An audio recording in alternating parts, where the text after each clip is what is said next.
Oltin mahallasi fuqarolari mana bugun bizlar mikrokredit bank Narpay filiali biqimidan keldik.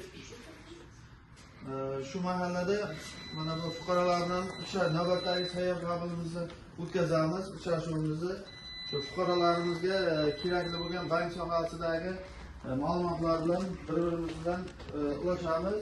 Kimda qanaqa savollar bo'lsa javob beramiz. Kredit mahsulotlarimiz, bank xizmat turlari bo'yicha gaplashamiz sizlar bilan.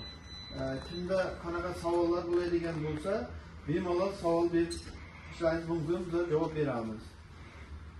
Hozirgi kunda mana bu mahalla bankiri tashkil bo'lgan prezidentimiz tomonidan qolaversa, shu mahallaga bittadan agent berilgan. Har bitta mahallaga shu agentlarimizdan bizlar ham har bitta mahallaga kirib, o'rganib, fuqarolarni gaplashib, ish o'rni bo'yicha